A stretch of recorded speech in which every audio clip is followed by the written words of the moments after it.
Fundamentals of Esperanto. 1. The grammatical rules of this language can be learned in one sitting. Nouns have no gender and end in O. The plural terminates in oj, pronounced oi, and the accusative on, plural, oin. Amico, friend, amicoi, friends. Amicon and amicoin, accusative, friend, and friends. Adjectives end in a and take plural and accusative endings to agree with things. Ma amico is my friend.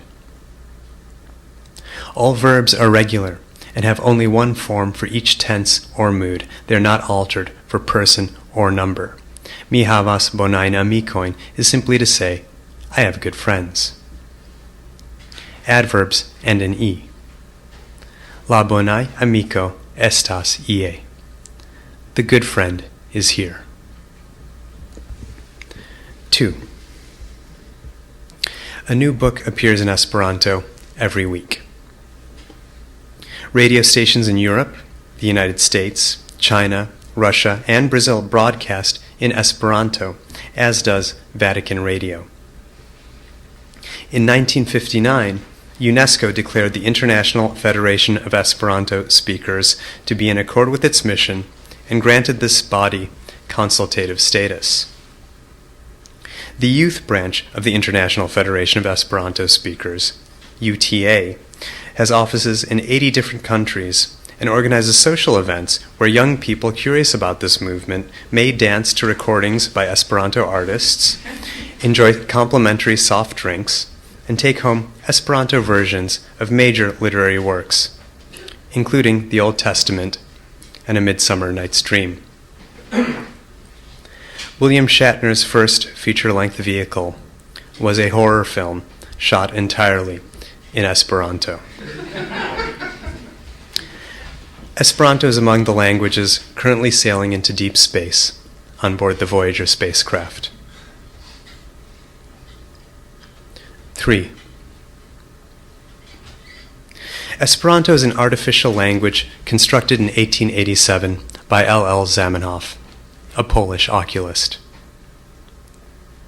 I first came across Fundamento Esperanto, the text which introduced this system to the world, as I traveled abroad, following a somewhat difficult period in my life.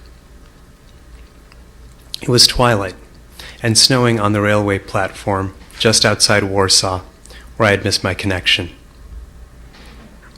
A man in a crumpled tracksuit and dark glasses pushed a cart piled high with ripped and weathered volumes, sex manuals, detective stories, yellowing musical scores and outdated physics textbooks, old copies of Life, new smut, an atlas translated, a grammar, the Mirror, Soviet bloc comics, a guide to the rivers and mountains, thesauri, inscrutable musical scores and mimeographed physics books, defective stories, obsolete sex manuals, one of which caught my notice. Dr. Esperanto, Zamenhof's pen name, translates as he who hopes. And since I had time, I traded my used leaves of grass for a copy. 4. Mi amas vin, bella amico. I'm afraid I'll never be lonely enough. There's a man from Quebec in my head, a friend to the Purple Martins. Purple Martins are the Cadillac of swallows. All Purple Martins are dying or dead. Brain scans of grown Purple Martins suggest these creatures feel the same levels of doubt and bliss as an 8-year-old girl in captivity. While driving home from the brewery one night, this man from Quebec heard a radio program about Purple Martins, and the next day he set out to build them a house in his own backyard. I've never built anything, let alone a house, not to mention a home for somebody else. I've never unrolled a blueprint onto a workbench, sunk a post, or sent the neighbor's kid pedaling off to the store for a bag full of nails. I've never waited 10 years for a swallow. Never put in aluminum floors to smooth over the waiting. Never piped sugar water through colored tubes to each empty nest lined with newspaper shredded with strong, tired hands. Never dismantled the entire affair and put it back together again. Still no swallows. I never installed the big light that stays on through the night to keep owls away. Never installed lesser lights. Never rested on Sunday with a beer on the deck, surveying what I had done and what yet remained to be done, listening to Styx while the neighbor kids ran through my sprinklers. I've never collapsed and abandoned. Never prayed. But enough about purple martins. 5. As we speak, Esperanto is being corrupted by upstart languages such as Interlingua, Klingon, Java, and various cryptophasic tongues. Our only hope of reversing this trend is to write the Esperanto epic. Through its grandeur and homegrown humility, it will spur men to freeze the mutating patois, so the children of our children's children may dwell in this song and find comfort in its true texture and frame. It's worth a try. As I imagine it, it ends in the middle of things.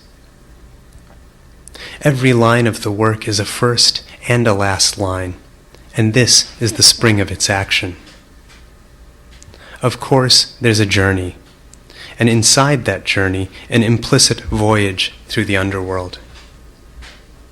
There's a bridge made of boats, a carp stuffed with flowers, a comic dispute among sweetmeat vendors, a digression on shadows, men clapping in fields to scare away crows, an unending list of warships, the Unternehmen, the Impresa, the Mujarci, Wiek Lam, the Przedzia Bjortsvo, the Indarka, the Enterprise, L'Entrepreno.